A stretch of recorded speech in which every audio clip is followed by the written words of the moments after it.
खुश आमदीद नाजरीन, हमारे चैनल कहानी घर में आपका दिल की गहराइयों से इस्तकबाल है। मेहरबानी फरमाकर हमारे चैनल को सब्सक्राइब करें और बेल आइकन को भी ज़रूर दबाएं ताकि हर नई आने वाली वीडियो का नोटिफिकेशन आपको बर वक्त मिल सके।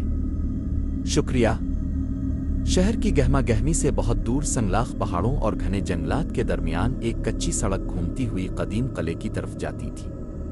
ज़ायान, जो पेशे के लिहाज से एक फोटोग्राफर था, अपने दो दोस्तों फरहान और समीर के साथ इस वीराने में एक दस्तावेजी फिल्म बनाने निकला था। शाम के साए गहरे हो रहे थे और परिंदों का चहचहाना अब खामोशी में बदल रहा था। यार ज़ायान, मुझे ये जगह कुछ ठीक नहीं लग रही, समीर ने गाड़ी की खिड़की से बाहर फैले सन्नाटे को देखते हुए कहा। लोग कहते हैं कि सूरज ढलने के बाद इस वीराने की हवा बदल जाती है, ज़ायान ने कहकहा लगाया और कैमरा साफ करते हुए बोला। तुम भी पुरानी कहानियों पर यकीन रखते हो? हमें बस इस किले की चंद तस्वीर लेनी है और फिर हम वापस शहर की तरफ होंगे। अभी बात मुकम्मल भी ना हुई थी कि अचानक गाड़ी का इंजन जोर से गिड़गिड़ाया और एक झटके के साथ बंद हो गया। फरहान ने बार बार सलफ मारा लेकिन गाड़ी में कोई हरकत ना हुई। इसी लम्हे आसमान पर काली घटाएं छा गईं और बिजली की कड़क ने खामोशी को चीर दिया। गाड़ी से बाहर कदम रखते ही उन्हें एक अजीब सी चीज का एहसास हुआ। हवा में ठंडक के साथ साथ एक अजीब खौफ था। दूर एक टीले पर वो वीरान हवेली नुमा किला खड़ा था, जिसकी टूटी हुई खिड़कियां किसी मुर्दा आंखों की तरह उनको घोर रही थीं। अचानक फरहान की नजर दूर झाड़ियों के पीछे पड़ी। इसे महसूस हुआ कि कोई साया निहायत तेजी से हरकत करके हवेली के बड़े गेट की तरफ बढ़ा है। वहां कोई है। फरहान ने कांपती आवाज में इशारा किया। वो तीनों टार्च की रोशनी में इस साए के पीछे बढ़े, मगर जैसे ही वो हवेली के करीब पहुंचे, वो साया गायब हो गया और हवेली का भारी लकड़ी का दरवाजा खुद ब खुद एक खौफनाक चरचराहट के साथ खोल गया। अंदर से एक ऐसी सर्द लहर आई जिसने उनके खून को जमा कर रख दिया। हवेली के भारी भरकम दरवाजे के पीछे एक ऐसी दुनिया थी जहां वक्त जैसे थम गया था। जैसे ही ज़ायान, फरहान और समीर ने अंदर कदम रखा, वो बड़ा दरवाजा एक जोरदार धमाके से खुद ब खुद बंद हो गया। उन्होंने पीछे मुड़कर इसे खोलने की कोशिश की, लेकिन वो लकड़ी का दरवाजा अब किसी फौलादी दीवार की तरह अपनी जगह से हिलने को तैयार ना था।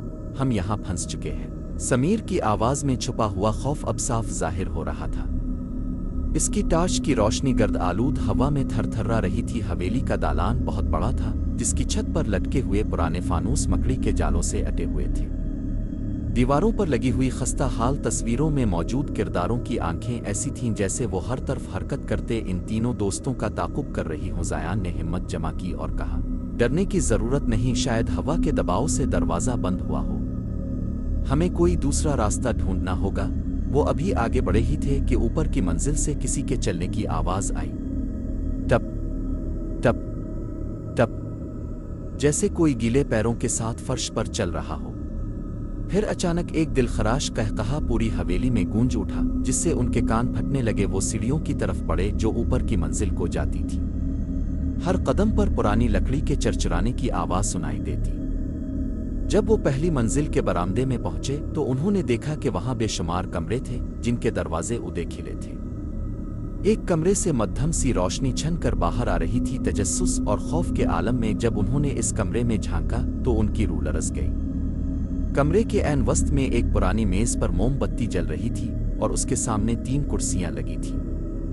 हर कुर्सी के सामने एक प्लेट रखी थी जिसमें ताज़ा गोश्त के टुकड़े पड़े थे, जैसे कोई उनका इस्तकबाल करने के लिए पहले से तैयार बैठा हो। ये सब किया है। यहाँ तो कोई इंसान नहीं रहता, फिर ये मोमबत्ती किसने जलाई?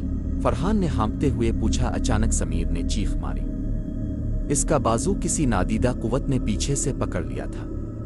ज़ायान ने टार्च इस तरफ घुमाई तो वहां कोई नहीं था, मगर समीर के बाजू पर 5 उंगलियों के नीले निशान उभर आए थे, जैसे किसी ने इसे लोहे की गिरफ्त में जकड़ा हो। इसी लम्हे हवेली के बरामदे में लगी तमाम मशलें खुद ब खुद रोशन हो गईं। राहदारी के आखिर में उन्हें एक लंबा काला साया खड़ा नजर आया।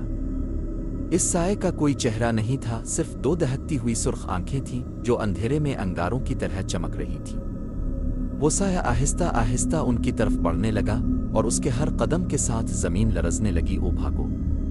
ज़ायान चलाया। वो अंधाधुंध एक गिलियरे की तरफ भागे, मगर जितना वो दौड़ते रास्ता इतना ही तवील होता जाता। वो जिस कमरे से गुजरते वहां की खिड़कियां खुद ब खुद टूटने लगती। अचानक एक मोड़ मोड़ते ही समीर गायब हो गया। इसकी चीख एक बंद कमरे के पीछे से आई और फिर खामोशी छा गई। ज़यान और फरहान ने इस कमरे का दरवाज़ा तोड़ने की कोशिश की, मगर अंदर से एक ऐसी गलीज़ बदबू आई कि उनका दम घुटने लगा। अब वो सिर्फ दो रह गए थे और हवेली की दीवारें अब सिकुड़ती हुई महसूस हो रही थी, जैसे वो उन्हें जिंदा निगल लेना चाहती हों। समीर की आखिरी चीख के बाद हवेली में ऐसी खामोशी छा गई कि ज़यान और फरहान को अपनी ही धड़कनें ढोल की तरह सुनाई देने लगे। वो कमरा जिसमें समीर को खींचा गया था अब मुकम्मल तौर पर गायब हो चुका था।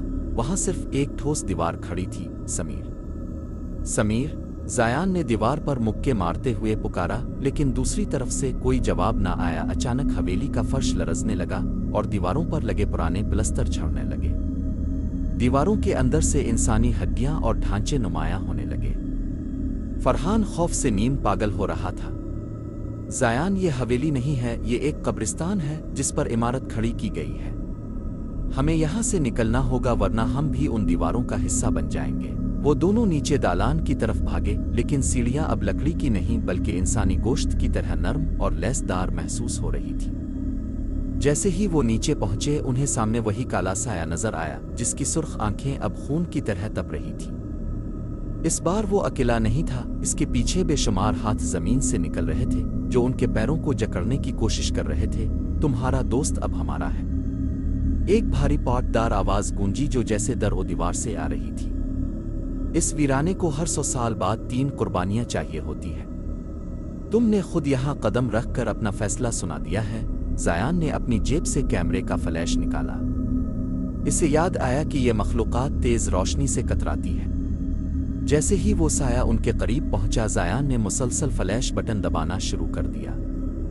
सफ़ेद रोशनी के धमाकों ने इस काले साये को पीछे हटने पर मजबूर कर दिया। फरहान, वो सामने वाली खिड़की तोड़ो। ज़यान चलाया। फरहान ने एक पुरानी कुर्सी उठाकर खिड़की के शीशे पर मारी। शीशा टूटते ही बाहर की ठंडी हवा अंदर आई। वो दोनों दीवानावार बाहर कूद गए। बाहर निकलते ही वो बगैर पीछे मुड़े अपनी गाड़ी की तरफ भागे।